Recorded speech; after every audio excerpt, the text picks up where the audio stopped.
Hello everyone and welcome to Sammy Reads. Today I'm doing the Bookish Elements Tag, and I saw this over on my friend K-Tree's channel, and she did a little bit of like an open tag, and so I was like, well, I'm gonna do this, obviously. It looked like a very cute tag, and so I got the questions pulled up somewhere. I will go grab those, and let's start with question 1. So the first question is, how do you feel about foreshadowing or dropped hints? And I don't fully know what this question means. Can I get a hint as to what this question means? I believe it's saying when you're reading a book and it's foreshadowing what's gonna happen, like at the end of the book, or something like that. I mean, I like it when a book is dropping hints throughout the book. Sometimes they do it, like the big reveal is at the very end. When the reveal is all at the very end, it's a lot at once. And so I like it when there are hints along the way. So I'm going to say I like them. I like foreshadowing. Question 2. Bookmarks. What do you use? How do you feel about bending the corner down? So I use, actually I will go grab them, but I use magnetic bookmarks mainly. So I have a bunch of just random magnetic bookmarks. They're really cute. I don't know if you can see them or not. And we got little plants as well. These are the main ones that I use, or magnetic ones. I do get scared I'm going to lose them, but they don't fall out of the book. So as long as they're in the book, I'm not going to lose them. And then I do have a couple like paper ones. There's one that I really love, and it's a Sherlock Holmes bookmark that I got from Etsy. It says, Watson, come at once if convenient. If inconvenient, come all the same. And then I don't know what this bookmark is, but that's mainly what I use. I do not bend corners. I know someone who does. I do not participate in that. I can't even, the thought of bending a corner, nightmares, honestly. I can't do it. So the third question is, forgotten bookmarks. Have you ever found something strange in a book? And so I borrow a lot of library books, and so I have found like library receipts in books, or like a little ripped piece of paper people use as a bookmark. I haven't seen anything insane, except for recently. Don't remember if this was from a library book or from a used book that I bought, but I found a card for someone's doctor appointment. July 5th at 3 p.m. What year? I don't know. This card looks very old. A broken appointment is a loss to everyone. Please inform us if you're unable to make this. So, even has an address on it as well. For New York. I do not live in New York. That's far away. So that's crazy. Yeah. So that's what I found. As far as things that are not bookmarks, I have found, unfortunately, dead bugs inside of books. And because I do buy a lot of used books, and I did not think to like look inside the cover of a hardback, and then months later I did, and there were a bunch of dead, dried up bugs in it. You could tell that it was there for years and years. And so heads up to check the covers of your books because you might find something in there. But I haven't found anything like insane. Number 4 is inscriptions and annotations. How do you feel about writing in a book, and how do you annotate if you do? So the simple answer to this question is no. I do not write or annotate my books. Like, I don't put tabs in them either.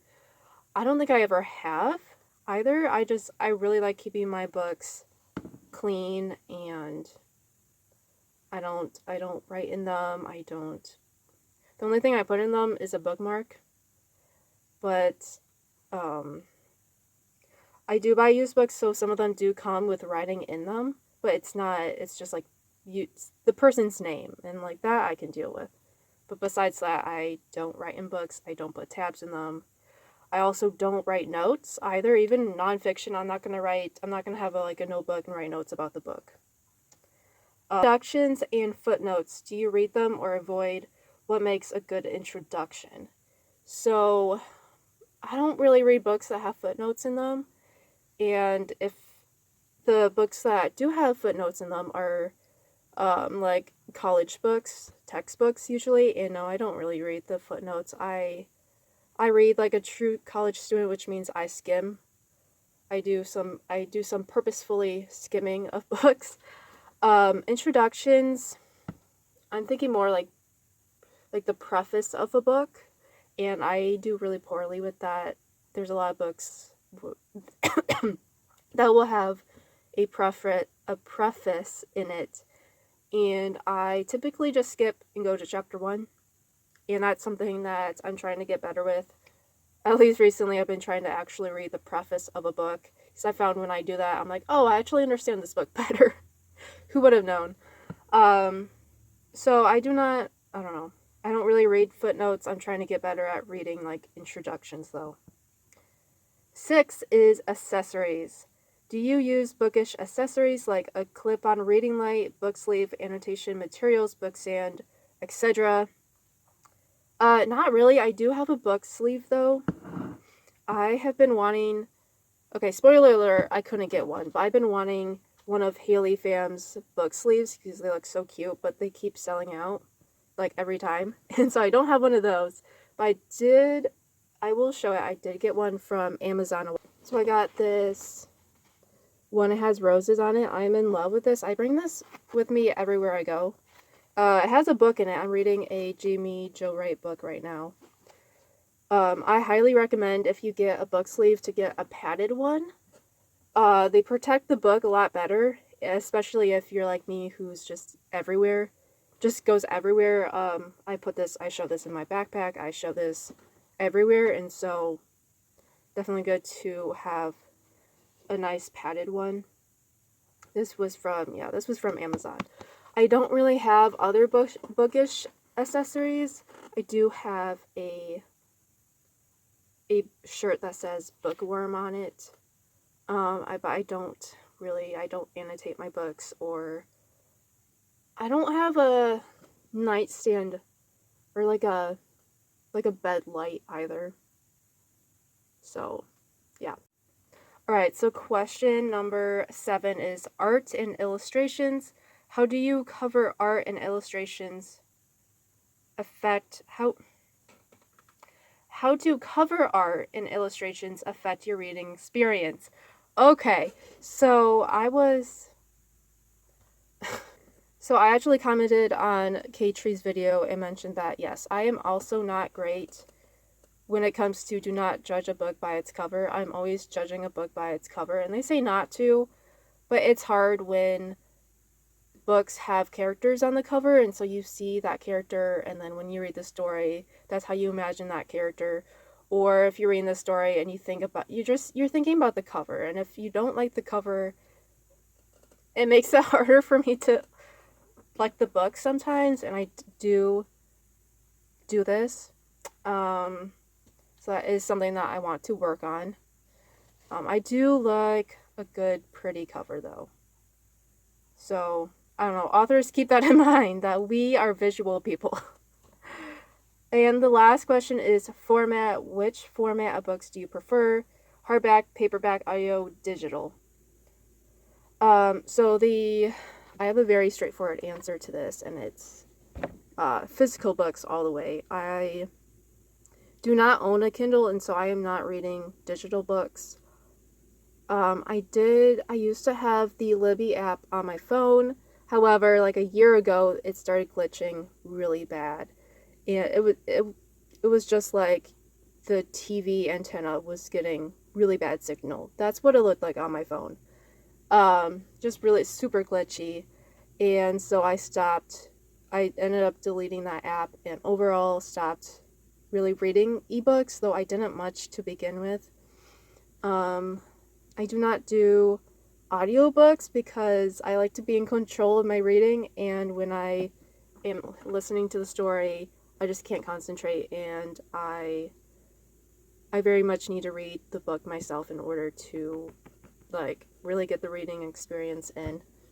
And so I read physical books all the time. I borrow from the library. As far as paperback versus hardback, I don't really care. There are some hardbacks though that are really bulky. You know, I like my hardbacks just like I like my men. Not too tall. Actually prefer paperback because they seem to be a good size. Some hardbacks are just too big and bulky. So, I don't know. It depends. So that was the last question. Yeah. Thank you, K-Tree, for doing this video. That's how I saw it, and I had fun doing it. I am going to, the next video after this is going to be the Middle Earth readathon, so all the books I chose for that. So you'll see all that. And yeah, thank you, and I will see you guys in the next